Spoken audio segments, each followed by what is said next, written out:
dificuldade que a grande maioria tem e vem de planilha. Quem está bem organizado tem uma planilhinha ali que ele acompanha. Tem gente que não larga a planilha, né? Não troca por sistema nenhum. Às vezes ele vem para o sistema e diz assim, mas no Excel é assim.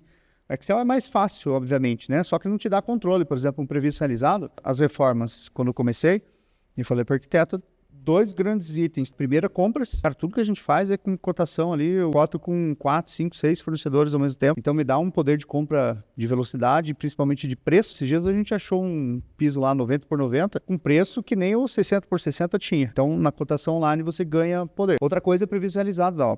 As 2 primeiras reformas que eu já concluí, estava previsto gastar 62, a gente gastou 60. A segunda estava previsto gastar 60, a gente gastou 52. Fazendo toda a gestão pelo obra-prima. Gestão.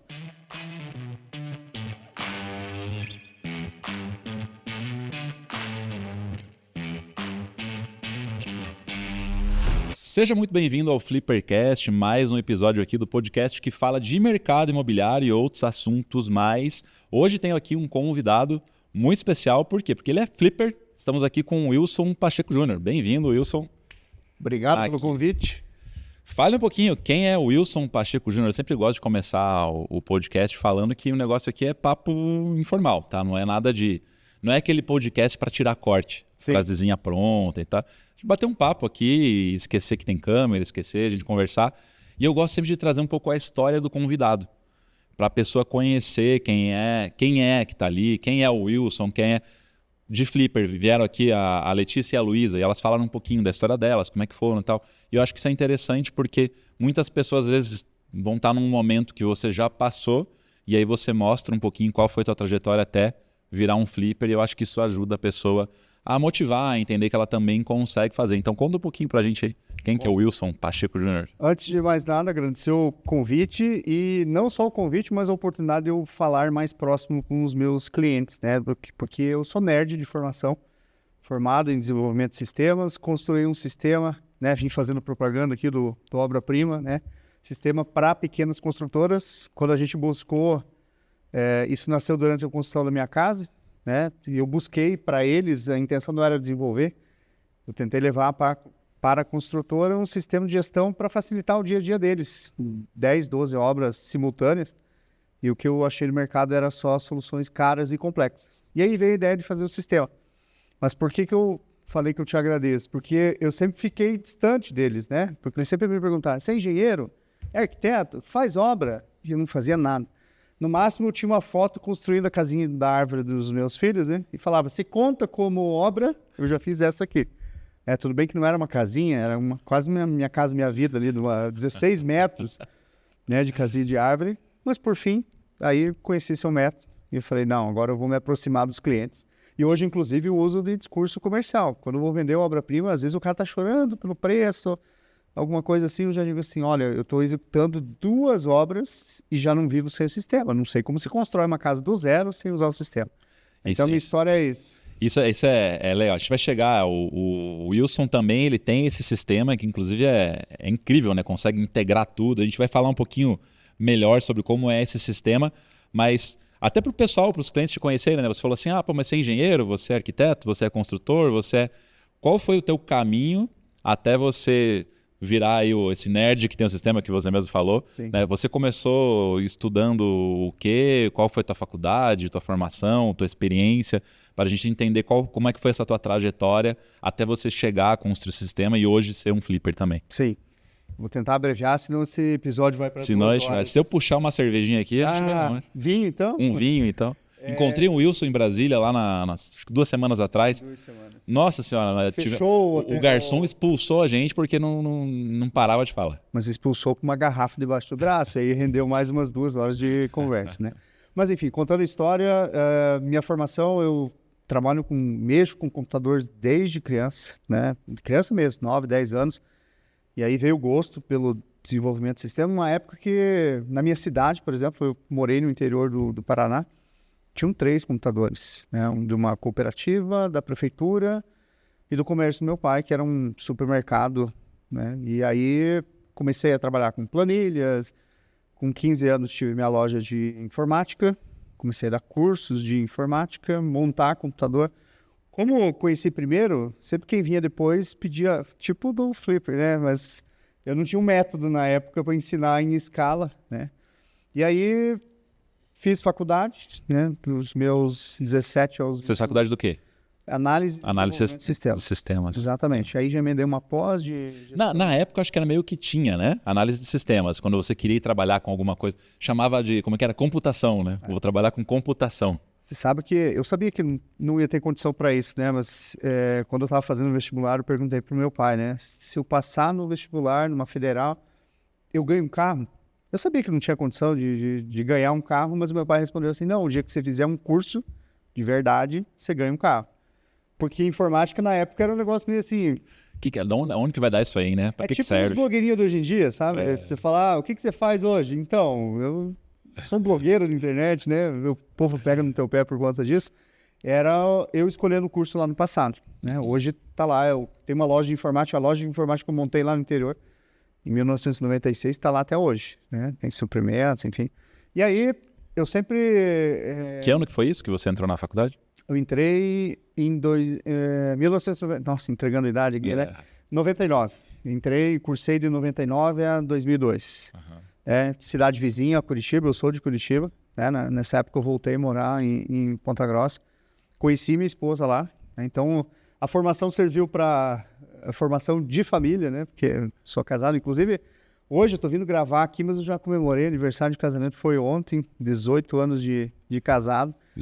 E aí conheci a esposa lá, mas o foco foi trabalhar com desenvolvimento de sistemas, né? Inclusive no último ano de faculdade ela falou assim, não fica aqui não, vai para Curitiba, vai buscar um estágio, um emprego, e foi o que eu fiz. Fui para Curitiba, comecei a trabalhar com desenvolvimento de sistemas, e aí sempre... Só que toda vez que você pegava para fazer um desenvolvimento, você fechava o escopo, tipo projeto casa, né? Você fecha o escopo, não, isso daqui eu vou cobrar 2 mil, e nunca era 2 mil, na verdade, o teu esforço, né? Você acabava gastando 2, 3, 5. Um dia eu fechei isso lá em 2003, 2004, eu fechei um projeto de 16 mil reais. Eu ganhava uns 2 mil na época. Eu falei, salário de 8 meses, né? Cara, eu passei uns 2 anos fazendo aquele sistema e não entregava nunca. E aí eu prometi para mim, nunca mais eu vou fazer um sistema com valor fechado. E desde então eu descobri, hoje que é muito comum, o software como assinatura, SaaS. Então o software seguinte, por isso foi bem engraçado a história, porque eu era empregado, saí para apresentar uma proposta para um potencial cliente e saí pensando assim, poxa, eu queria comprar uma moto, queria comprar uma Harley na época. E eu lembro que a prestação dava uns 800 reais. E saí do meu trabalho, fui caminhando, dava umas 4 quadras. Fui caminhando e pensando, não, vou fechar por 800 reais, pago a mensalidade da moto, né? E no caminho eu fui pensando, mas cabe um pouquinho mais, cabe 1.000. Ou seja, você construiu o orçamento com base na mensalidade da moto. Exatamente, né? Porque eu sabia que eu ia ter o cliente pro resto da vida ali, né? E chegou no cliente, ele falou de um volume, era um software que ia trabalhar com cobrança. Ele falou de um volume financeiro muito grande, que me assustou. Só que aquele volume financeiro era só o teste inicial. Cobrança de 100 mil CNPJs. Eu falei, pô, esse é o teste. Aí virei e falei, não, cabe uns 2 mil. Na hora que ele me perguntou o preço, eu falei assim, então, vai custar 2.500. Tudo bem, pode cobrar a partir do dia 20. Eu falei, nossa, devia ter pedido mais, né? Mas aí saiu o software antes mesmo de ter empresa, né? Foi o primeiro software que eu tive recorrência, e aí quando eu comecei a construir a minha casa, eu vi que os pequenos construtores não tinham software. Que ano que foi isso que você construiu a casa? 2012, 13. O software eu comecei a desenvolver em 2014. Quando fiz pesquisa, entendi que não tinha nada. Tinha softwares, mas softwares claros, né? Um software de entrada aí era 30, 40 mil de setup, mais 2, 3 mil de mensalidade. Um pequeno construtor não comporta isso. E a gente foi fazer um sistema voltado aos pequenos. Resolver dores desde o orçamento da obra, previsionalizar. Mas a ideia surgiu, você comentou ali brevemente, na tua dor de fazer a gestão da tua obra. Sim. Você estava olhando e você, pô, mas espera aí, quanto que custou isso? Quanto que foi aquilo? Tem alguma coisa para organizar esse negócio que não seja um Excel? Sim, e sabe que a minha obra tinha 5 planilhas, né? A planilha original de orçamento, a planilha que ia para caixa. Ou seja, ela já estava acima do padrão, né? Porque muita Já obra por aí não tem nada, né? Já era uma boa organização. Tem no máximo um projeto amassado dentro de uma caixa num canto, assim, e é isso. Eu notei que tinha brecha ali, que tinha um nicho de mercado desatendido. No dia que eu virei para o construtor, eu não sabia o termo previsto realizado, mas eu virei para ele e perguntei assim, passou, a obra era para 18 meses. Passou uns 3 meses, eu virei e falei, eu queria saber assim, ó, do que a gente previu gastar, quanto a gente já gastou, tá acima, tá abaixo. Cara, só faltou me bater. Como assim? Não, eu não consigo medir isso. Eu falei, claro que consegue, é só pegar as notinhas lá, tem uma planilha que é das notas que você comprou, e dizer assim, esse cimento eu gastei na fundação. Então, olhar, 20 mil de fundação, gastei 18, tá sobrando 2. Ou não, gastei 25, tá faltando 5, vamos economizar nas próximas fases, que é o famoso previsto realizado. Ele não tinha. E levou 2 dias para fazer o previsto realizado dos primeiros 3 meses. Eu falei, poxa, peraí, o cara tem Excel, tem números, mas o número não trabalha para ele. E o segundo, e eu acho que o fator determinante, todo mundo que já me ouviu em algum lugar tem um número mágico, 39,70.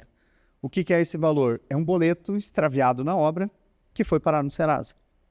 Não porque eu não paguei deliberadamente, é um boleto que extraviou, chegou na obra junto com a mercadoria, e foi extraviado e eu entrei no Serasa. Como que eu descobri? Gerente do banco ligando uns 15, 20 dias depois, dizendo, olha, você tem uma pendênciazinha aqui. R$ 39,70. R$ 39,70. Talvez você perca seu limite, seu cartão, porque você está devendo no Serasa, né? E ali eu falei, não, peraí, tem que trazer organização para esse negócio. Inclusive a construtora foi o cliente número 1, é até hoje cliente do Obra Prima. E o fator determinante ali foi assim, poxa, essa construtora... Não é que ela me sabotou e disse assim, vou deixar o Wilson devendo. Não, foi falha de controle mesmo, por não má fé, mas por falta de ferramenta. E aí eu vi que outros construtores, coincidentemente, na mesma época, um segundo construtor me procurou, perguntando sobre o sistema, e eu mostrei para ele, estou desenvolvendo isso daqui, quer ser piloto? E aí, a partir de 2 clientes ali em 2014. O software só foi ficar pronto quase 3 anos depois, né? Aí a gente começou alguns pilotos, mas decolou mesmo a partir de 2018. Você vê, né? E muita gente, até quando eu te conheci a primeira vez, eu fiquei pensando assim, mas o Wilson, será que ele é construtor, é arquiteto, engenheiro? Eu só fui descobrir que você não era nada disso quando você foi começar as reformas dos apartamentos lá e veio falar, cara, tô vendo aqui como uma arquiteta, ela falou isso, e o que você acha, como é que tá? Então eu falei, pô, mas o Wilson, eu achava que o Wilson era da área. Não, você só construiu um software para fazer o controle. E você vê, né? Umas coisas, eu vejo. Eu me formei em engenharia, só que de produção, né? Não civil, depois arquitetura. Se você pega arquitetura, você não estuda nada de controle, de gestão, de números, nem para você montar um escritório teu, nem para você controlar uma obra, nada. Isso é completamente à parte, assim. Então, eu acredito que muitos construtores, empresas e tal, que atuam hoje, atuam fazendo um controle muito precário, muito sem nada, assim, na base de ir juntando as notinhas numa gaveta e depois de somar para ver quanto é que está o custo, sem fazer muito... A gente está falando dos pequenos aqui, né? Não de construtoras, incorporadoras gigantescas e tal, que essas muitas vezes já têm uma estrutura, um orçamento para fazer isso, mas os pequenos que acabam sofrendo muito e geralmente os pequenos que têm um orçamento muito mais limitado também, né? Sim, e você sabe que o pequeno ele representa aí uns 85% da construção incorporadora, obviamente, prédios grandes, ok. Mas a casinha pequena lá no fundo do quintal, a reforma, isso daí é feito na informalidade. Quem chega para contratar meu sistema hoje, passa pelo site, a gente faz uma triagem. Uma das perguntas que ele responde é como ele faz a gestão atualmente. Planilhas, né? Já uso um software e quero trocar, ou papel e caneta. 18% respondem que faz no papel e caneta. Mas é uma mão de obra que, infelizmente, ela vem buscando sistema muitas vezes, achando que é a solução para os problemas, né? Só que não tem nem cultura para usar sistema às vezes. Eu tenho essa dificuldade. Porque você precisa ter uma disciplina de alimentar o sistema também. Minimamente saber fazer um orçamento. O sonho de qualquer construtor é dizer assim, ok, Google, fazer orçamento, casa térrea, 200 metros quadrados, alto padrão. E já saiu o orçamento pronto, né? Então essa é a dificuldade que a maioria tem. E quando chega no software, imagina que essa casa térrea... Olha só. Desculpa, mas o Google... até o Google tentou resolver a nossa vida. Tá tentando. Mas enfim, a dor do cliente... Nossa, eu fiquei até envergonhado. Não, imagina. O Google me deixa isso aí, viu? Não precisa editar. Não corta essa parte aí, o Google escutou. Mas resumidamente, Carlos, é uma dificuldade que a grande maioria tem e vem de planilha. Quem está bem organizado tem uma planilhinha ali que ele acompanha. Tem gente que não larga a planilha. Não troca por sistema nenhum, às vezes ele vem para o sistema e diz assim, mas no Excel é assim. O Excel é mais fácil, obviamente, né? Só que não te dá controle. Por exemplo, um previsto realizado, Hoje, se eu estou construindo as reformas, quando eu comecei, eu falei para o arquiteto, 2 grandes itens, 3. Primeiro, compras. Cara, tudo que a gente faz é com cotação ali, eu coto com 4, 5, 6 fornecedores ao mesmo tempo.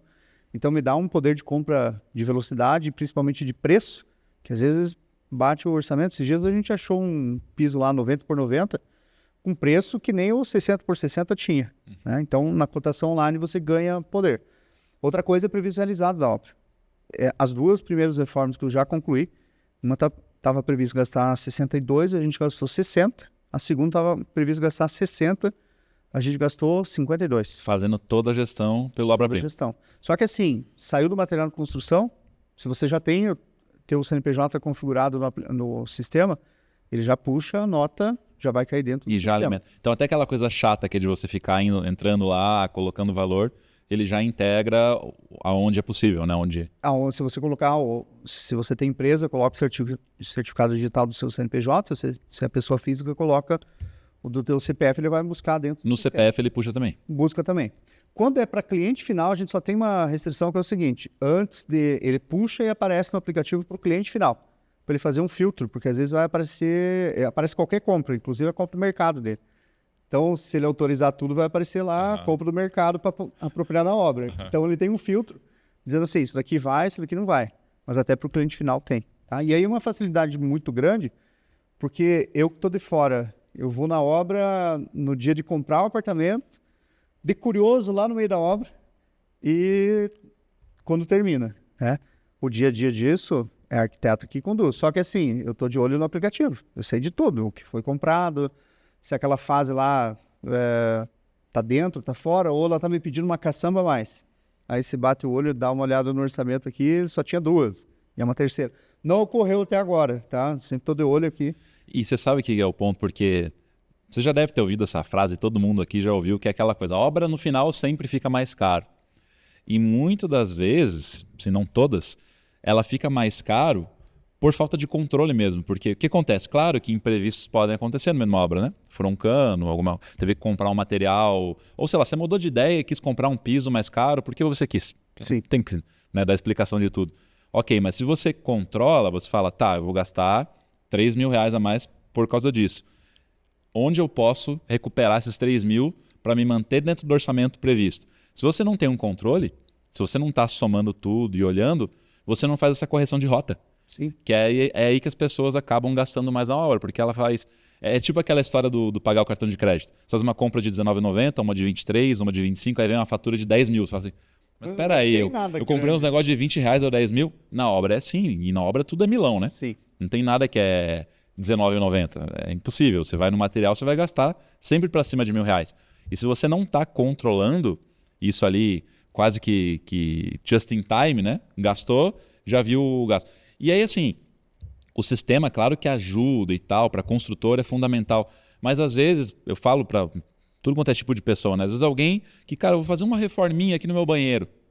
A dica que eu dou é, comprou alguma coisa? Anota para você ter esse controle. Porque senão você vai perder o controle. E não adianta você falar assim, não, eu vou lembrar. Você não vai lembrar. Não lembro. Eu já errei muito nisso. Sim. De falar assim, não, eu vou lembrar, eu vou ver. Ah, deu tanto. Não, eu não vou anotar. No sábado, quando eu tiver tempo, eu anoto. Não anoto. Aí chega no sábado e fala assim, quantas notas que eu tinha que pôr mesmo? Onde é que estava aquilo? Será que era só isso? Será que... Você vai se perdendo. E quando a gente está falando de house flipping, e a gente já vai entrar nesse tema, você ter o orçamento definido, que você vai fazer na... Primeiro passo, você vai comprar imóvel, antes de comprar imóvel você vai ver se aquilo vai te dar lucro. Fazendo toda a análise, o estudo, inclusive de orçamento. Definiu esse valor, essa análise, esse orçamento vira lei para você. Eu sempre falo isso, né? Sim. O teu orçamento é a tua lei. Chegou lá no meio da obra, da reforma e tal, se você não controla, você vai estourar o orçamento. Sim. Você precisa acompanhar. Nem básico, né? Você precisa acompanhar, senão você vai estourar o orçamento. Então você ter um controle muito bem feito do orçamento é fundamental até no teu lucro lá no final. Então, e aí você falando do sistema, que integra tudo e já puxa automático e tal. Até eu tô pensando assim, eu sou um cara meio disciplinado nisso, porque eu sou daquele que, não, depois eu vejo, pá, que saco, ter que abrir a planilha, digitar e tal. Se o negócio puxa sozinho, pô, aí... Não, ajuda muito, ajuda muito. Aí ajuda muito. Ô Carlos, mas o primeiro ponto que você falou aí, construção civil, a engenharia civil, na verdade, o povo até brinca, que é a única ciência exata que não é exata, né? Você planeja lá, vou fazer uma reforminha de 100 mil. Quando vê, deu 120, 140. Mas aí vem muito a questão cultural também, né? De controlar. Não é um podcast de finanças, mas até para finanças pessoais. Se você não sabe do que está gastando, se o teu salário está curto, primeiro dá uma olhada onde você está gastando, que é exatamente o que você falou agora. 29, 19, mas foi só a blusinha aqui na lojinha, né? Na Shein. Passei a blusinha aqui. Mas se você não anotar, é a mesma coisa que acontece na obra. Né? E existe normalmente dois modelos de gestão de obra. Aquele que o cara chave fechada, né? Ele te diz assim, sua casa vai custar 300 mil e te entrega de porteira fechada, chave na mão. O risco é dele. Se ele estourar o orçamento, então o custo que ele estava prevendo lá, por exemplo, de 200, se bem que hoje com 300 você não constrói nada, né? Mas vamos por aí, 500 mil de custo para vender por 800. Se ele brincar, a construção civil ainda é muito lucrativa. Ter prejuízo é difícil. Mas se ele brincar, ele come a gordura dele, né? Come o lucro dele. Mas existe um outro modelo onde você administra a obra. Então, você diz assim, cara, eu vou te cobrar 10, 15% para gerir a sua obra. Sobre o custo total final. Não é prejuízo dele, mas acaba sendo prejuízo do cliente, ele não vai conseguir um outro cliente para frente. E aí, como que a maioria dos construtores fazem a gestão? Principalmente quando é a obra própria saindo do dinheiro dele, um valor fechado lá para o cliente final. Muitas vezes pelo saldo bancário. Comecei essa obra, eu tinha 100 mil em caixa. Terminei a obra, entreguei para o cliente, eu tenho 80. Opa, perdi 20. Ou não, terminei com 130 na conta. Que é misturado, inclusive, com cartão de crédito pessoal, não sei o quê, enfim. Então, esse é um negócio que a maioria deles fazem o controle no final da obra pelo que sobrou. Só que é o seguinte, a obra é fase por fase. Quando você faz uma estrutura mínima de orçamento, você vai ter lá 10, 12, 15 fases. Por exemplo, na própria reforma, a gente coloca lá desde impressão de projeto, custos de caçamba, limpeza de obra, por exemplo, tudo isso vira uma linha do orçamento. Que no final você sabe, poxa, se faltar dinheiro aqui para eu não ferrar com o meu lucro, eu vou ter que limpar o apartamento lá, porque não vai ter dinheiro para limpeza de obra. Mas isso acompanhando fase a fase fica fácil. Você olha assim, fundação era 20, eu gastei 18, sobrou 2. Agora imagine no meio da obra você parar para olhar que está faltando 50, de onde você vai tirar? Se é do teu bolso, está complicado. Se é do cliente final, pior ainda, porque daí começa aquele estresse de, poxa, mas a gente ia gastar 500, aqui está gastando 600 e não está na metade da obra ainda. Então o sistema te ajuda muito inclusive para elencar, eu acho que a principal vantagem do sistema é te dar previsibilidade das coisas. Estou dentro ou estou fora do meu orçamento. Estou fora da rota, está estourando o orçamento, eu tenho para onde correr, para onde corrigir, entendeu? Isso para quem, eu falo, é fundamental para quem vai investir em isso. E eu fico imaginando agora, talvez deve ter alguém ouvindo aquele cara que é também controlador, né? Que anota tudo, o cara deve estar falando, pô, isso deve ser muito bom, deve ajudar aquela pessoa que está pensando em construir, ou que está construindo e está perdido, está pensando assim, se eu tivesse esse negócio lá desde o começo, tinha me ajudado muito e tal. Ajudaria muito. Mas você sabe que com processo, até uma planilha funciona? Porque as duas coisas têm que andar junto. Sistema sem processo não resolve. Eu tenho muito cliente que contrata o meu sistema e deixa de usar, por quê? Porque ele não tinha processo, ele não sabia fazer o orçamento. Ele hoje não precisa guardar a notinha no bolso, mas ele tem que lançar o CNPJ na nota lá para aparecer dentro do sistema. Então, se não tem processo, não o adianta. sistema não funciona. Do contrário, a mesma coisa. Se ele tem processo, uma planilha ajuda bastante. Eu prefiro até o cara que tem processo e usa planilha do que eu não tenho processo e usa sistema. Não vai dar boa o que usa sistema achando que vai resolver, entendeu? Exatamente. Você saber ali, ter esse controle, saber como você está fazendo. É o que eu falei, de anotar às vezes num papelzinho, uma planilha e tal, já é muito melhor do que você não fazer nada. O processo, né, o sistema depois só é uma ferramenta que facilita a tua vida. Sim. Mas você tem que saber ter essa disciplina, ter esse controle. E eu falo muito até para os flippers, sabe? Eu vejo muito flipper falando assim, não sei, eu passei o custo, mas você acompanhou, você controlou? Eu fui fazendo o que tinha que fazer. Mas às vezes você podia ter corrigido a rota no meio. Então, ter esse acompanhamento facilita muito. Mas aí o que eu estou curioso é, você de ficar convivendo com o construtor, vendo obra e tal, você fez lá a obra da tua casa. A obra da tua casa, no final, fechou dentro do orçamento ou não? Estourou um pouquinho, uns 20%. Quando a gente faz pra gente também, a gente se permite às vezes. É a Jaque. Já que estamos aqui, vamos fazer mais isso, vamos fazer aquilo. Mas assim, saiu mais ou menos dentro do previsto. A minha casa estourou um pouco, mas eu diria que não é estouro de obra. É estouro de exceder mesmo. Por exemplo, a parte de baixo da minha casa era para ser aterrada. Só que com 20, 30 mil a mais, eu consegui escavar e fazer garagem embaixo. Isso foi garagem. Já que dá para fazer. Já que tô aqui, né? Isso é outra coisa que no house flip não pode ter. Não. Você tem esse, já que eu tô fazendo isso, já que você não vai fazer mais nada. É isso que você tem e pronto. Em que ponto que você falou, ok, eu preciso começar também a investir no mercado imobiliário e vai ser com house flipping? Qual que foi o ponto que você chegou nisso? Então, toda rodinha, porque a gente acaba se envolvendo, né? Nos meios que frequenta, acaba se envolvendo com construtores, seja num jantar ali, num evento mesmo de construção. Você começa a ver as oportunidades e assim, poxa, eu queria entrar aqui. Mas tudo é meio distante, né? Porque tem a pessoa falando lá de uma incorporação imobiliária de um VGV de 200 milhões. Cara, o dinheiro não faz nem cócega num negócio desse, né? Aí se vê de mais próximo um fundo imobiliário. Mas você nem vê a construção, você nem sabe para onde vai o teu dinheiro, né? Apesar de ser um fundo lucrativo tudo. E eu sempre tive a vontade de investir em algo, porque eu sou contra deixar o dinheiro no banco lá rendendo. Por quê? O dinheiro não está produzindo um bem novo, uma riqueza, alguma coisa assim. O dinheiro está sendo especulado. Aí quando surgiu, e aí eu vou trazer desde a origem, cara, senão eu vou apanhar em casa.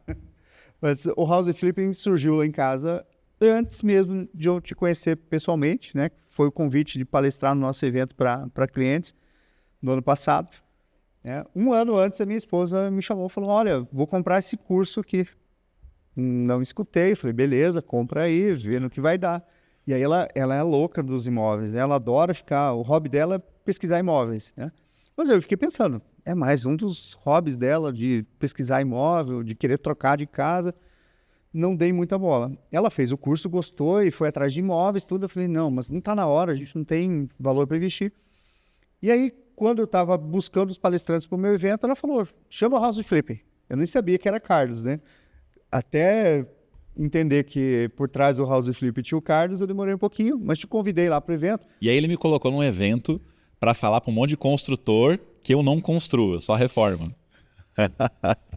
Mas você saiu com um monte de fã de lá, Eu coloquei uma pulguinha atrás da orelha da galera lá, né? Mas uma galera, cara, porque tem gente que constrói. E o seguinte, eu tenho minha equipe, porque eu não tenho equipe própria. Mas o cara às vezes tem equipe própria. Peraí, eu não tenho uma obra do zero para fazer, deixa eu pegar aqui e acelerar uma reforma. E vou te dizer, eu tive propostas até depois do evento para entrar em construção do zero. Só que o ruim da construção do zero é no mínimo 18 meses. A construção super rápida, 1 ano, mais em 6 meses para vender.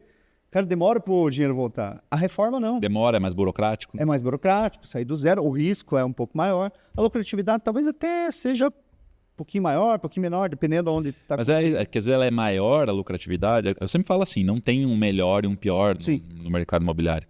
No último podcast eu falei com o Pedro Câmara, a gente estava falando aqui sobre aluguel e tal. É uma tese que funciona muito bem. Tem muito assim, perfil...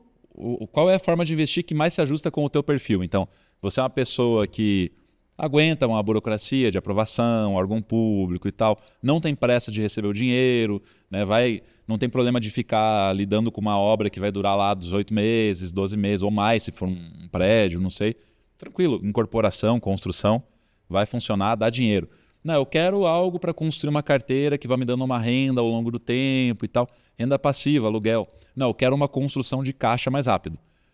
Compra e vende. E aí pode ser comprado desvalorizado, leilão, aí vê o que se ajusta melhor para você. Então, é questão de perfil. Sim. Não tem um melhor e um pior. Errado. Exatamente. Mas aí por que você, então... o teu ponto foi esse, vai demorar muito e eu não quero esperar. Para retornar, né?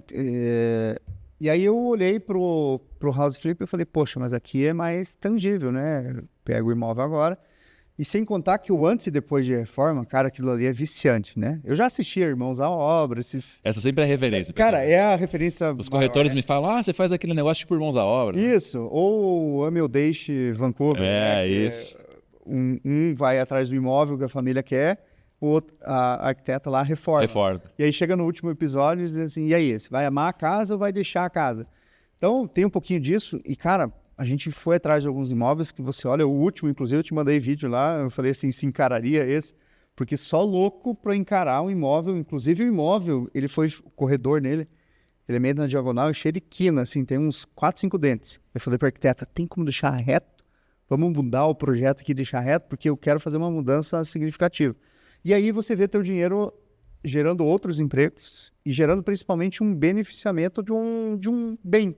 Então, você pegou o bem... Acrescentando valor, né? Você está gerando valor. Inclusive, assim, eu gosto de carro antigo, né? Tenho 2 Fuscas reformados. Eu olhei, é o mesmo paralelo do Fusca, né? Você pega o Fusca aqui dos pedaços, reforma, mas eu não vendo, né? Eu fiz para mim. Mas o imóvel é isso. Você pega o imóvel lá que tá deixando de ser usado, ninguém mais quer ele, tá de escanteio lá, aí você puxa ele de novo. Cara, você dá uma outra vida pro imóvel, né? E aí tem que cuidar muito de seguir o método, porque eu já fui... Uma vez me chamaram de metódico, como se fosse um xingamento. E para mim, eu elogio. E quando tem um método pronto, que é o caso aí do House Flip, método se chama, né? Método House Flip. Cara, você tem que seguir o método. O método diz que o limite de orçamento de reforma é X. Então, vai bater naquele X. Mas a vontade que dá muitas vezes é olhar para o orçamento e dizer assim, puxa, mas se eu fosse morar aqui, eu ia trocar tal coisa a mais. Eu ia pôr no último, até analisei, a questão do encanamento de água quente, né, com aquecedor, mas encarecia uns 4, 5 mil, não cabia no orçamento. Eu segurei.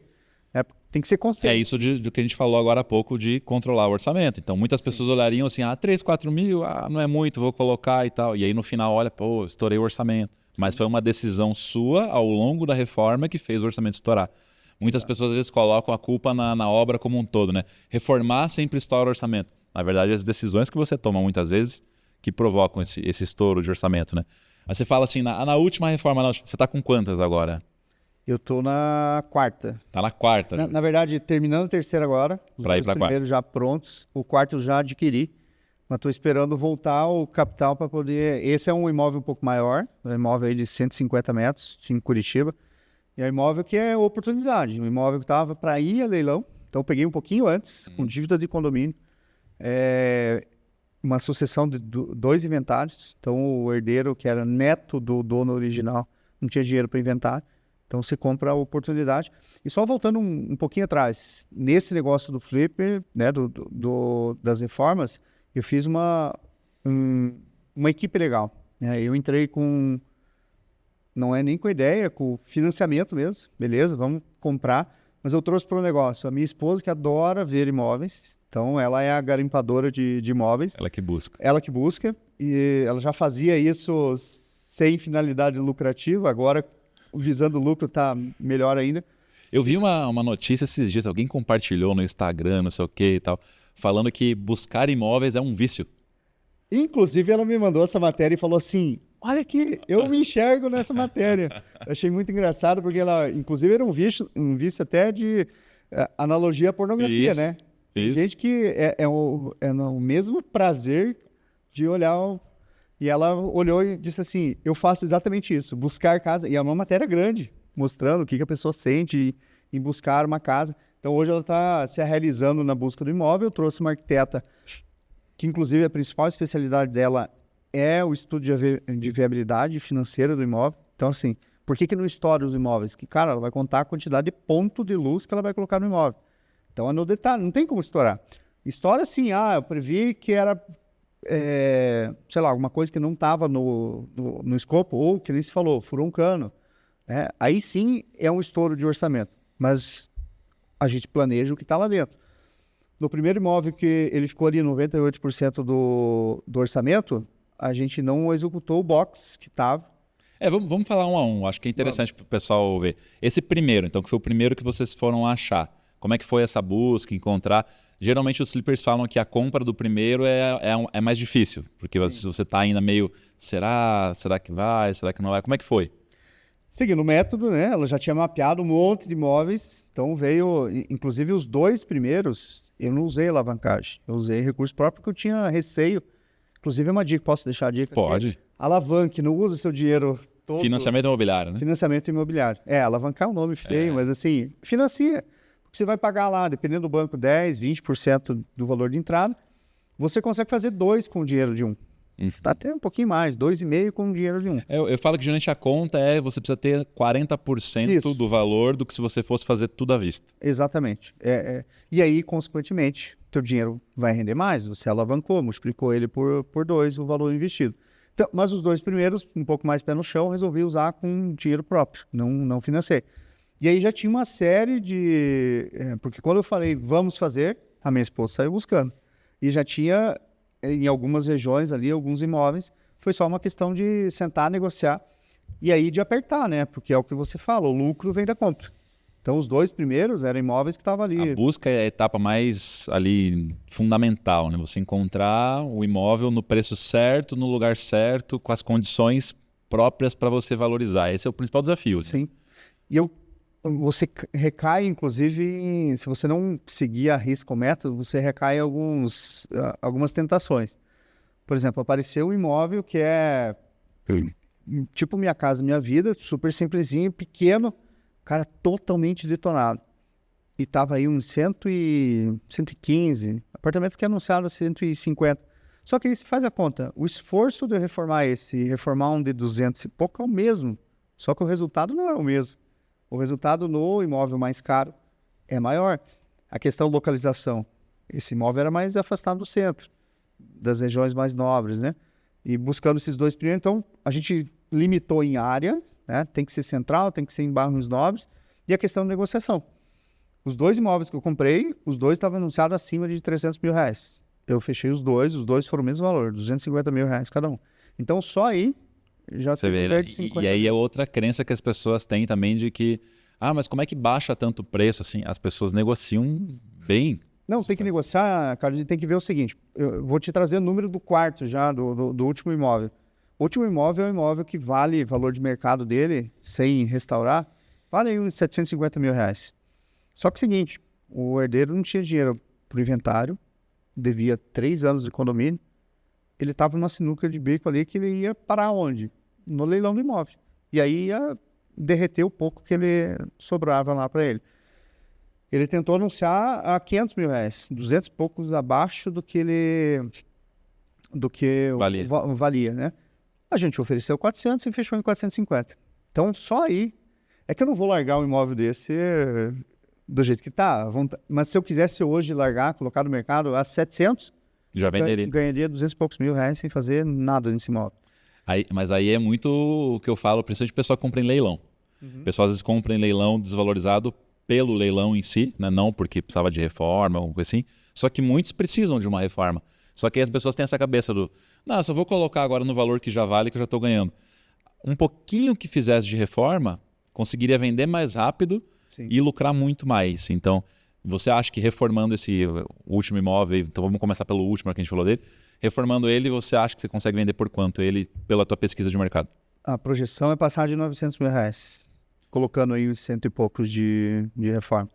E é um imóvel grande, área útil mesmo, 140 e poucos metros quadrados. E provavelmente vai vender muito mais rápido do que se você colocasse ele para vender do jeito que está. E aí tem uma questão importante, que esse não está no bairro nobre, mas está no centro. Só que detalhe, e aí é o que você prega lá, de que o que não pode ser mudado já tem que ser bom.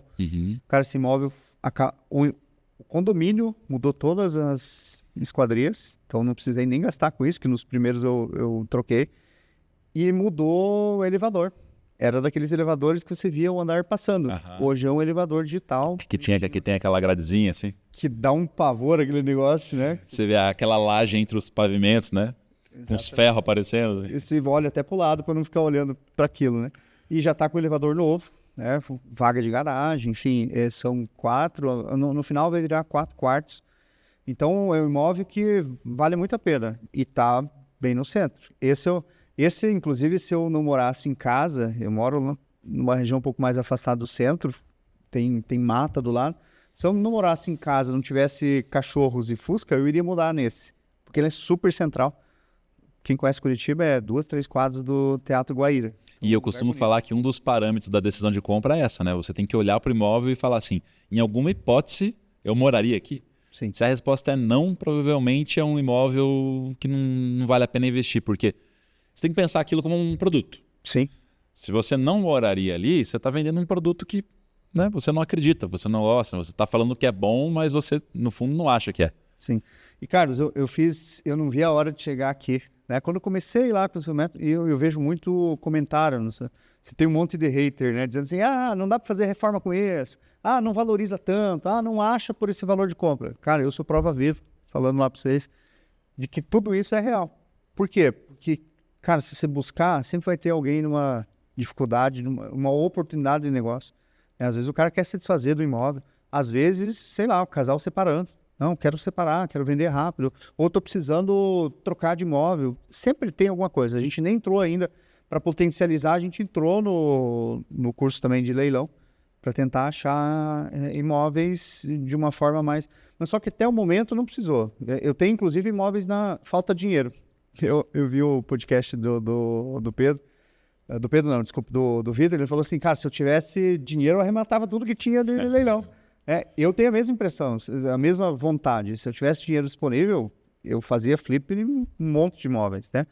A gente até cogita, porque eu coloquei uma meta. No primeiro ano como flipper, minha meta é fazer 10 imóveis. Aí até minhas sócias, minha esposa, a arquiteta, viraram falando, pô, a gente não tem dinheiro para isso. Eu falei, mas não precisa ter. A gente busca em banco o que der, o que não der, a gente traz investidor. O próximo passo desse negócio é abrir para investimento. Tipo assim, vou vender cotas. Primeiro eu quero garantir os 4 primeiros, mostrar como o método funciona, lapidar o que está faltando no meu processo, né? E aí depois abre para investir. O caminho sempre é esse. Quando me perguntam, mas como é que eu trago investidor, né? Como é que estou precisando de mais dinheiro? Porque às vezes você fala assim, você pode financiar, só que às vezes a pessoa não tem renda para financiar, ou ela consegue financiar no segundo ela já não tem capacidade financeira. Você traz o investidor a partir do momento que você tem a prova que dá certo. Então você fez 1, 2, 3, vamos supor, você vai vender os 4. Você acabou de terminar 2, estão anunciados, né? Você está terminando mais 1, vai fazer o 4. Vendeu os 4, você está com o resultado dos 4. Cara, a primeira mesa que você sentar, que você contar isso, você vai achar investidor. Ô Carlos, nem precisa. Hoje eu conto do método, eu já teria pelo menos uns 10 investidores para começar. É que eu não quero oferecer enquanto eu não tiver os números tabular, o resultado final. Né? Entrou X, paguei imposto, demorou X tempo para vender. Eu até nos meus, eu não tenho pressa de vender. Então o que eu fiz? Veio uma avaliação de mercado, eu acreditava que ela estava um pouquinho abaixo. Eu falei, não, vou testar. Tá agora fechando 2 meses de anúncio. Cara, tá tendo visitação. Não chegou proposta ainda. Né? Tá todo mundo olhando. Então, eu vou testar mais um tempo. Se não der, eu puxo... Eu lembro que você falou, não adianta eu jogar para cima, que não vai vender. Eu joguei um pouquinho para cima, coloquei uma gordura até para poder Mas testar. se tem visitação, você nem precisa mexer no preço. É esperar, né? É só uma questão de esperar vir a proposta. Mas aí tem um negócio que pega, que é o seguinte, você já falou, não, já vendi em X tempo, né? Aí você vê depoimentos. Cara, hoje, inclusive, vindo para cá no aeroporto, estava trocando áudio com as sócias e a gente estava cogitando, pô, será que muda de imobiliária? Será que é baixo preço? Será que faz? Aí eu falei, pessoal, calma, são 2 meses só. Vender o imóvel em 6 meses, tá tudo bem. Né? Tá, inclusive, no custo lá. 6 meses de condomínio, 6 meses de conta de água, tá tudo incluso no custo. Se sair com 3, com 4 meses, ainda está no lucro. Né? Então, e está tendo visitação, porque foi bonito, cara. Da dó aí vem um outro ponto. Se faz o negócio, tem uma dó de vender depois, cara, que fica bonito. Você já começa a dizer pergunta assim, mas você não tem pena depois de vender? Você não fica, né, apegado ao imóvel e tal? Eu fico, mas na hora que vem a proposta, você vai... Você olha o dinheiro e já pensa assim, pô, posso fazer mais um. Resgatando o dinheiro dos 2 primeiros, que eu investi dinheiro próprio, e agora que eu vou, quando vender os outros 2, que é financiado, e eu tenho que pagar financiamento e pego o retorno, eu vou automaticamente investir nos próximos. E uma coisa que aí você tem que ter muito em mente também, não se apegar a... Você fez aquela análise de viabilidade, e você definiu um valor de venda, supor que, sei lá, R$500 mil. E aí, para você ter 30% de rentabilidade, não sei, na média de 6 meses. Então, 30% em 6 meses, pô, o que paga isso? Não é nada. Às vezes, pode ser que chegue uma proposta menor, 450, 460. Só que em 3 meses. Você tem que pegar e fazer a conta. Volta lá na análise, faz a conta e vê, tá, mas aí vai me dar 20%. Pô, mas 20% em 3 meses é muito bom também e é melhor do que os 30% em 6 meses, pensando em rentabilidade. Sim. Então, às vezes, quando vem uma proposta abaixo, vale a pena aceitar, porque o foco é girar. Sim. Então, compra, reforma, vende, botando a rentabilidade. O foco é na rentabilidade. Quanto é que rendeu aquele dinheiro que você imobilizou no imóvel ali? Por isso que o financiado, que é o que você falou, vale muito a pena, porque você imobiliza menos dinheiro próprio. Mas tem os juros do banco, só que você vai pagar 11% ao ano hoje, mais ou menos isso. para fazer 30%, 40%, 50%, às vezes 70%, vale a pena pagar os 11% para o banco. E se não faz um, faz dois, faz Consegue três, fazer mais imóveis. né? Exatamente. Então, voltando lá, o quarto é esse que você falou que você comprou porque estava indo a leilão.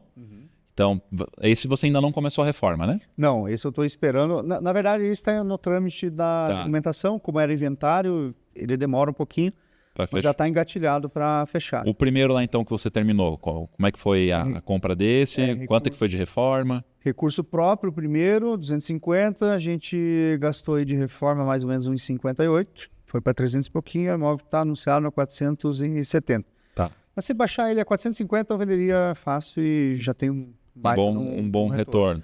O segundo é um imóvel que tem um quarto a mais, uma metragem um pouquinho maior, paguei os mesmos, 250.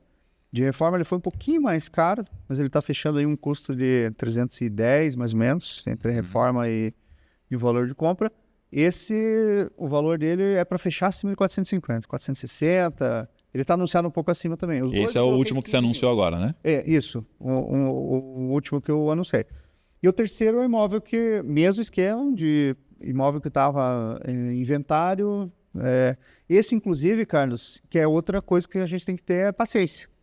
Esse foi o imóvel que a gente fez proposta, não foi aceito. E ficou lá, e aí deu mais um tempo, a gente voltou e falou, o imóvel ainda está lá. É um imóvel que é na rua Chile, lá na Avenida Chile. A gente chama de imóvel da Chile. O imóvel da Chile está lá ainda. E outra coisa que é interessante, brinquei aqui com o vício da esposa, né, de olhar, só que você tem que mapear o mercado para saber onde que tem oportunidade, né? E aí fazer relacionamento também. Os bons imóveis você não acha no LX, no site imobiliário. Os bons imóveis, agora que a gente está fazendo flipper, né? O corretor já chega com o imóvel, vai entrar esse imóvel aqui, está bem detonado. Às vezes está bem detonado, mas o preço ainda está lá em cima. Então a gente vai angariar imóvel, inclusive, no relacionamento. A imobiliária que nos atende já sabe. É encrenca, manda para ele que ele gosta de... Porque o último, né, que a gente pegou por uma barganha... Foi a imobiliária que trouxe. Foi a imobiliária que trouxe. E tem gente que talvez até faça o exercício do seguinte, poxa, mas o cara aproveitou do outro que estava vendendo. Não, esse imóvel iria a leilão. Eu peguei ele um pouco antes do leilão. E eu paguei o justo. A pessoa foi até melhor do que perdendo o leilão. Ele ia gastar com leiloeiro, ele ia gastar com... A dívida ia acumular ainda mais tempo. Para o condomínio também era ruim. Ficar com o cara... Se vai a leilão, ele leva um tempo a mais, meses a mais ali para desenrolar tudo. E esse eu tive que... É um pouco de base de confiança. Tipo, eu cheguei e adiantei o valor do inventário. Eu tive que negociar com o condomínio, adiantar o condomínio para regularizar tudo, para depois eu poder comprar. Que comprador que faz isso? Do tipo assim, vou entrar aqui, tem o risco. Óbvio que a gente tem assessoria jurídica junto para dar a ciência de que tudo está sendo feito correto, que aquilo ali vem para o nosso nome depois, mas tem um fator risco ali. Você está comprando mais barato porque sabe que vai ter que negociar com o condomínio, que vai ter que pagar com o condomínio. Então, o lado bom depois de desembaraçado o imóvel e reformado, eu hoje já tenho ciência. Se precisar vender a minha casa até. Se um dia eu quiser trocar minha casa, o que eu vou fazer nela? Um flipper primeiro. A minha casa já tem 10 anos. Antes de vender, eu vou olhar e dizer assim, o que eu faria aqui de... Tem piso polido ou não? Não tem. Não, esse não tá no... Piso fosco, A brincadeira é porque eu sempre falo que é melhor colocar o piso fosco quando você faz a reforma para vender. Então já é uma coisa a menos para reformar. É uma coisa a menos. Não. E uma dúvida que as pessoas podem ter, né? Porque o Wilson, ele é o CEO lá do Obra Prima, né? Tem todo esse trabalho em gestão dos clientes, de toda a empresa. Quanto fazer house flip a gente ocupa no dia a dia? Me ocupa pouco porque eu tenho as sócias, né? A esposa buscando e a arquiteta. O meu é mais... Inclusive, estava no aeroporto e precisava pagar o mármore. Fiz um Pix na hora lá. Me ocupa bem pouco tempo. Sendo bem sincero, assim... É muito mais a curiosidade de, às vezes, no final de semana, querer passar no imóvel. Do que uma necessidade. Que é gostoso, né? Porque é uma necessidade. Eu falo que é terapêutico, fala que eu sou maluco. Mas é mesmo. Só que assim, Carlos, por que é traumático? Você fala de reforma, todo mundo foge. Porque normalmente reforma... Primeiro, se você não tiver boa mão de obra... A gente sofreu um pouquinho no primeiro imóvel com o empreiteiro, que ele deu um preço muito baixo para pegar a obra e depois ele ficou enrolando lá e não saía, até que inclusive minha sócia é brava, a arquiteta, o segundo imóvel, ela mandou um áudio do empreiteiro tava com uma voz embargada. Eu falei, pô, você fez o cara chorar. Não, eu só cobrei prazo dele, né? Mas assim, mesmo se somar a hora de todo mundo, né? De quem tá buscando imóvel, de quem tá conduzindo a obra e o meu mesmo, cara, é pouco. Dá para tocar paralelo. Você não precisa ter isso como principal ocupação, né? Óbvio que quanto mais cercado de bons profissionais você tiver, mais fácil fica. Isso de acertar a mão de obra é uma objeção bem grande também de quem vai começar. Pô, mas eu não tenho a mão de obra, não sei como é que vai ser na primeira. É como você construir qualquer negócio. As primeiras pessoas que você vai contratar provavelmente não vai ser a equipe que você vai ter que vai tocar contigo depois. Sim. Você vai errar em vai ter que trocar alguém, vai ter... Isso leva, às vezes, 1 ou até 2 obras para você falar, ok, esse eletricista eu posso confiar, esse encanador eu posso confiar, esse... No teu caso lá você fez uma parceria boa com uma arquiteta, né, que gerencia isso para você. Sim. Então quando me perguntam assim, mas exige muito tempo, muita dedicação, muito... O que eu falo você precisa ter supervisão. Se vai ser você que vai supervisionar ou se você vai pagar alguém para fazer, depende aí da disponibilidade que você tem.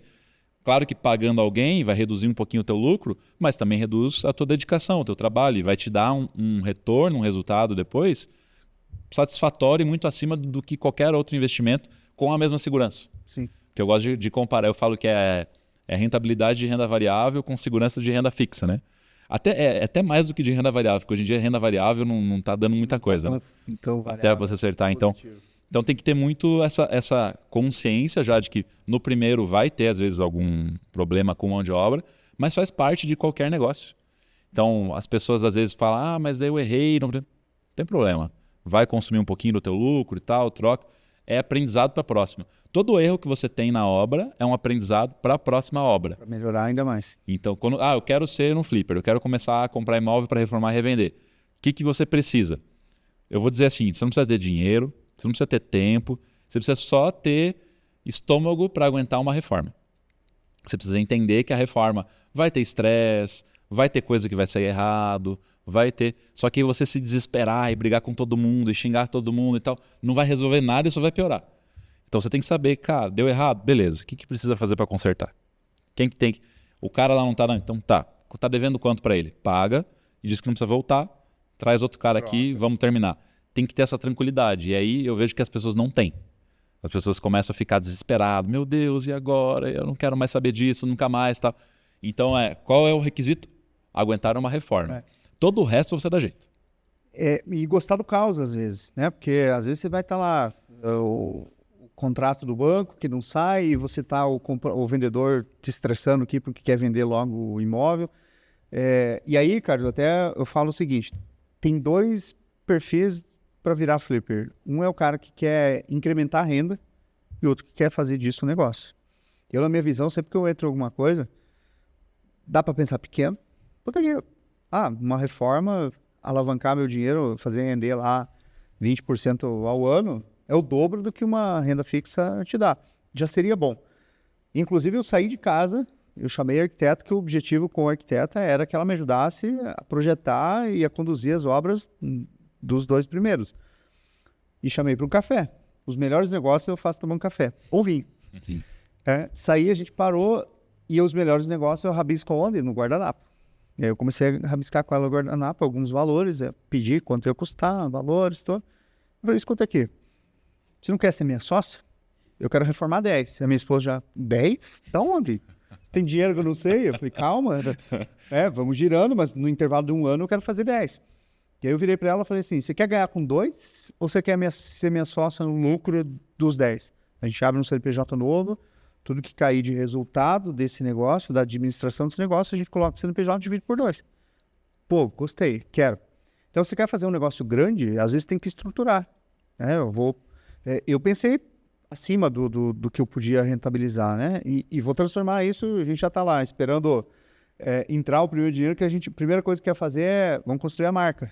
A gente vai fazer um Instagram bonitinho, anunciar os imóveis lá também, e principalmente estruturar como negócio, porque daí eu posso fazer um dossiê lá, apresentar para o investidor. Cara, eu tenho esse imóvel aqui, assim, essa. Fui estudar até as SCPC, né, para fazer SCP, para fazer tudo bonitinho, como eu mando o figurino, porque, cara, se couber 10 imóveis por ano, 20 imóveis por ano, eu vou fazer. Inclusive, dentro do método tem um contrato de SCP pronto lá para você usar.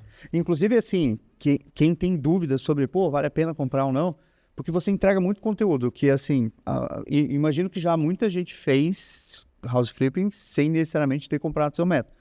Né? Porque diz assim, isso aqui é legal, peguei essa dica. Só que quando você entra no detalhe, com o material que se entrega, com a experiência do ecossistema que você tem ali, né? Às vezes até troca de referência de mão de obra, o que você está usando aqui na região e tudo mais, isso vale muito a pena. Né? Então, eu diria que quem tem dúvidas sobre funciona ou não o método, e os haters, infelizmente, cara, vão ficar esperneando lá, porque real. É assim. É real. É sim. Não é... Eu falo assim, o bom do hater é que é menos concorrência para quem faz. Sim. Aquele cara que fala assim, isso é impossível fazer, é o cara que vai comprar depois do imóvel reformado. Né? E aí vem um outro ponto, que as pessoas falam assim, mas por que alguém vai pagar mais caro em um imóvel que você comprou barato? Porque a maioria das pessoas não tem disposição para fazer a reforma, que foi o que eu falei que é o requisito para você ser um flipper. Sim. Ter a disposição para a reforma. A pessoa não quer. Estômago, né? Ela quer... Eu costumo analisar o negócio do house flipping assim, o cara que vendeu barato, vamos dizer assim, né, desvalorizado, ele está feliz por quê? Porque ele queria o dinheiro. E assim, no momento algum você botou uma arma na cabeça dele e falou, aceita essa proposta. Ele aceitou de livre e espontânea vontade. Então, ele está satisfeito. Por mais que ele no final depois fala, podia ter vendido mais. Ele está feliz. Você vai fazer a reforma e vai ter de lucro no final a conveniência que você ofereceu. Porque você teve aquele trabalho de achar aquele imóvel, de fazer reforma, de administrar a obra ali, por ali poucas semanas, meses e depois aguentar a venda e tal. Tem uma parte de um dinheiro imobilizado. E o cara que comprou não precisou fazer reforma, não precisou se estressar com pedreiro, não precisou se estressar, fazer projeto, nada. Ele pegou um imóvel bem localizado, do jeito que ele queria, pagando muito menos do que se ele fosse comprar um novo. Então eu vejo como um negócio que todos dentro da cadeia saem ganhando no final. Sim. Então, às vezes, quando vem alguém falar assim, o cara que vendeu foi trouxa. Não, era o que ele precisava naquele momento. Ele não estava disposto a fazer, ou muitas vezes ele não acreditava, né? Ele era um hater, não acreditava que aquilo iria valer. Eu pego muito corretor, não sei se você já viu também, quando você vai no imóvel, que o corretor fala assim, mas você vai reformar isso aí? Mas isso aqui não vale a pena, não vai recuperar depois e tal. E aí depois, às vezes o mesmo corretor vai no imóvel, depois da reforma, e o cara fica assim, como assim, né? Mas quanto é que você gastou aqui? Daí você fala o valor, 50 mil, 60 mil, as pessoas não acreditam. Não. E eu vou entregar até um negócio. No terceiro que a gente está fazendo agora, no segundo, quando a gente finalizou, um corretor passou na recepção. Você tem o contato de quem está executando a obra? O que ele fez, cara? Ele ligou para a gente porque ele queria saber como que a gente tinha feito. Como que estava, e a média no condomínio lá é 350, a gente está anunciando 100 mil acima. E aí ele queria saber, o que é isso? Como que você fez? Como que você comprou? Por que vale a pena? E aí, Carlos, eu te digo o seguinte, eu já fiz teve um interessado que olhou e falou, mas no condomínio tem um por 80 mil mais barato. Falei, então tá bom, pega esse imóvel e com 80 mil tente chegar no mesmo padrão que eu deixei aqui. Primeira coisa que o cara não quer é dor de cabeça de obra. E eu tô com profissionais, equipe, a própria arquiteta ali. E quem não tem, faz como? Aí a obra que era para ser 2, 3 meses, vira obra de 6, de 8, de 10 meses, e o cara querendo morar no imóvel. Então tá prontinho, cara. E aí outra coisa que muita gente não faz conta, é a do metro quadrado. Cara, hoje as incorporadoras estão lançando cada vez... Terra é um item escasso. Ainda mais em grandes centros, né? Então, cada vez você sobe uma torre, cada vez mais alto, cada vez mais compacto os imóveis, e tem imóvel do mesmo valor do meu, com a metade da metragem. E aí eu fico pensando assim, cara, entre o imóvel... Aí as incorporadoras o que fazem? Lançam um monte de coisa ali, né? Um lançamento pirotécnico para te vender 30 metros quadrados. Com o mesmo valor, você compra um de... O menor dos 4, o menor tem 78 metros quadrados. 78, 80 e poucos, um de 90 e poucos, e esse último desses quase 150 metros quadrados. Nem se compara com qualquer estúdio que é vendido no mesmo valor. Só que o seguinte, no dobro do valor do metro quadrado. Mas é um condomínio novo, tá comprando na planta. Cara, não tem argumentação para mim. Saiu uma pesquisa agora, se não me engano foi da FIPZAP, que eles fazem sempre alguns estudos, que é a tendência de moradia, para entender o que as pessoas estão comprando, querem comprar e tal. E aí mostra lá que a maioria das pessoas pretendem comprar imóvel usado. Tem lá uma boa parte assim que é indiferente. Eu compraria usado ou novo, então acaba somando, né, ali muito pro usado. Agora, quem fala assim, não, eu quero comprar exclusivamente um imóvel novo, não chega a 20%, então é muito pouco. E aí quando você vai olhar, ok, e desses que topam comprar usado, que tipo de imóvel usado eles querem? Só 7% dessas pessoas aceitam comprar um imóvel usado que precisa de uma reforma total. Por isso que você compra barato. Esse deve ser flipper, né? Por isso que é o que eu falo, é ali que o flipper vai. Sim. Porque assim, você pega só 7% das pessoas que pretendem comprar um imóvel topariam comprar um imóvel para fazer uma reforma completa. E aí quando você fala assim, por que as pessoas não compram esse imóvel que está tão barato? Porque as pessoas não querem fazer a reforma. Sim. E aí quem topa fazer a reforma consegue posicionar esse imóvel no que as pessoas querem, que é o usado que não precisa da reforma. E aí você tem a maioria das pessoas olham nesse grupo, justamente pelo preço. Porque é muito mais barato, é maior, bem localizado. O cara olha assim, pô, eu compro um estúdio mal localizado ou um apartamento de 3 quartos com 2 suítes, bem localizado, 3 vagas de garagem, pelo mesmo preço às vezes. Ô, Carlos, deixa eu até falar, os 2 primeiros imóveis, quem conhece Curitiba vai saber onde eu tô falando. É a Avenida Iguaçu, um pouquinho antes da Praça do Japão, os 2 a 2 quadras de distância um do outro. Que é uma região super nobre da cidade. Por isso que eu tô assim, eu tô zero prestes de vender. Porque aquilo ali é ouro. Talvez eu não tenha achado o comprador. Né? Provavelmente é o que vai acontecer no quarto imóvel. Porque o quarto imóvel é quase 1 milhão o valor final dele. Uhum. Achar comprador, se eu tenho, sei lá, 8 visitas num de 400 mil, eu vou ter 2, 3 visitas num de 1 milhão. Ele, inclusive, a gente está considerando a conta, a gente pôs o tempo de reforma maior, porque ele precisa de uma reforma maior, e o tempo de venda maior também. As duas coisas a gente projetou um pouco a mais. E vou te dizer que a gente cogita em algum momento trocar de casa, né? Minha esposa sempre está olhando.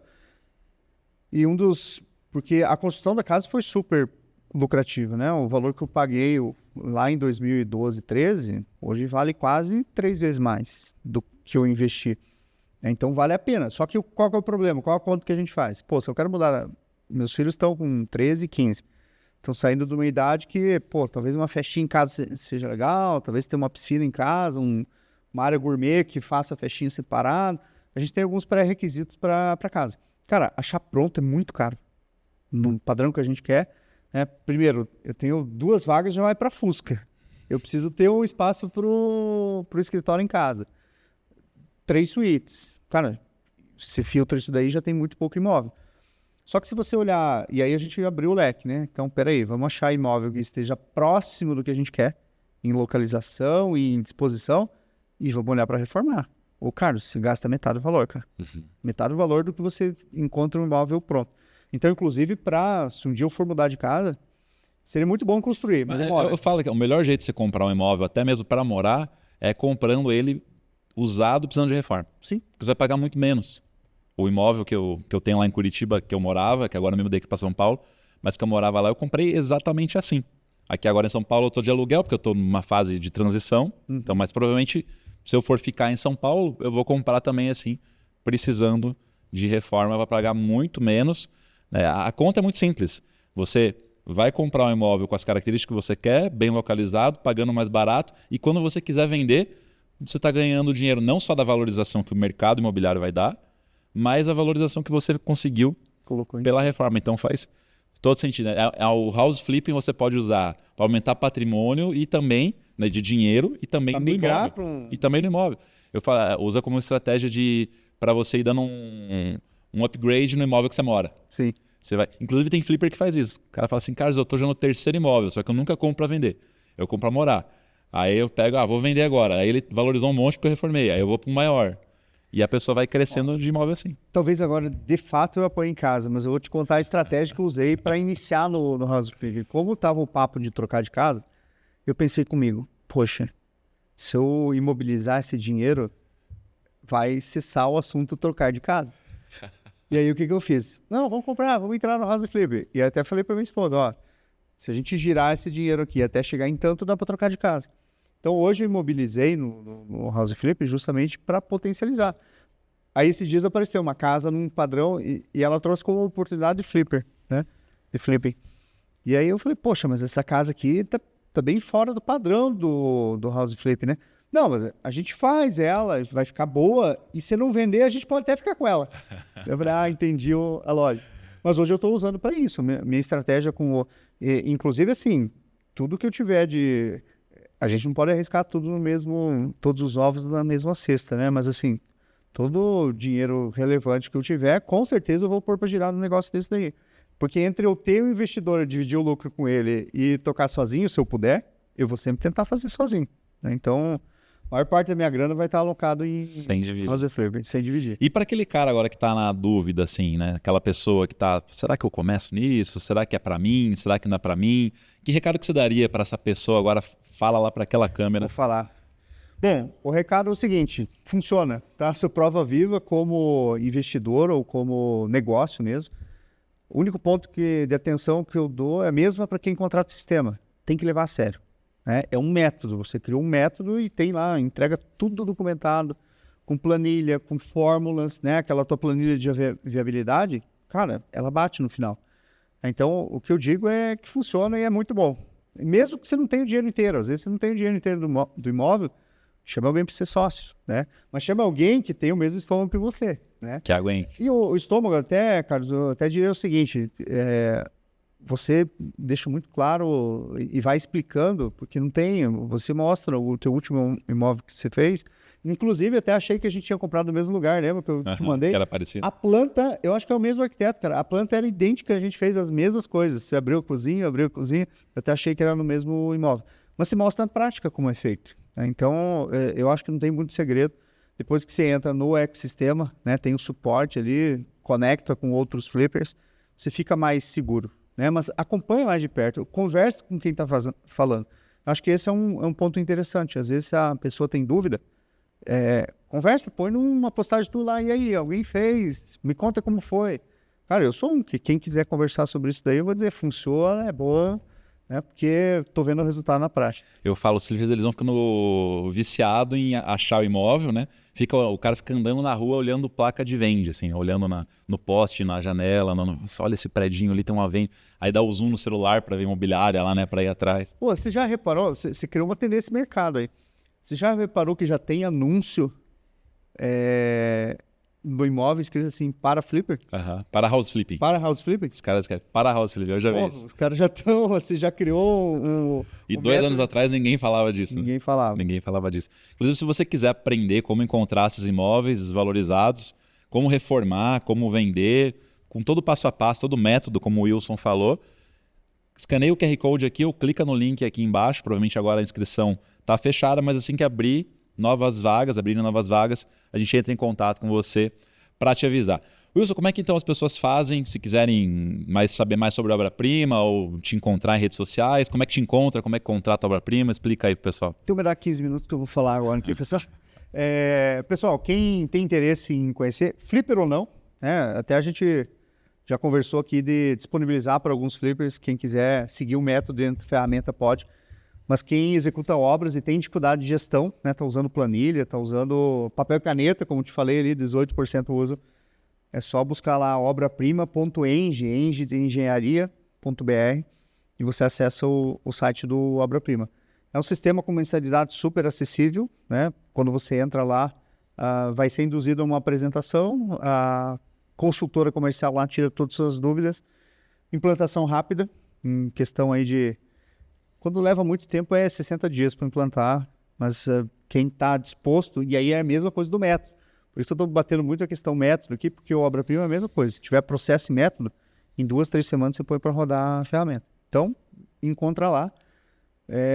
Tenho também, você já foi convidado lá, já participou também do nosso podcast, né? O ObraCast, o nosso chama-se ObraCast.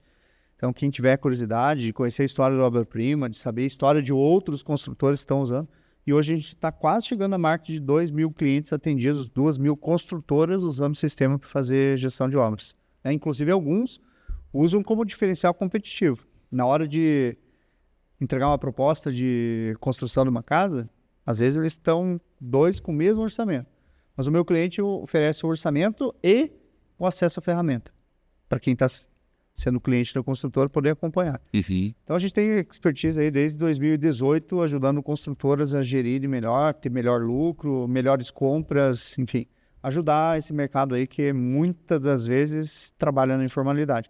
E só são lucrativos porque construção é um negócio lucrativo. Mesmo errando ainda dá lucro. Mesmo errando ainda dá lucro. Se bem que a gente pega alguns casos ali que às vezes o cara está tendo prejuízo pesado assim por falta de controle.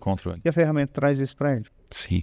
Beleza, Wilson, prazer. Obrigado pelo convite. Ter vindo aqui. Vamos ver quando vender. Eu quero saber quando você montar essa empresa fazendo 10 por ano, você vai voltar aqui e contar pra gente. Conta a história. Como é que tá. Pessoal, obrigado então e até o próximo episódio. Abraço. Cara, obrigado, valeu.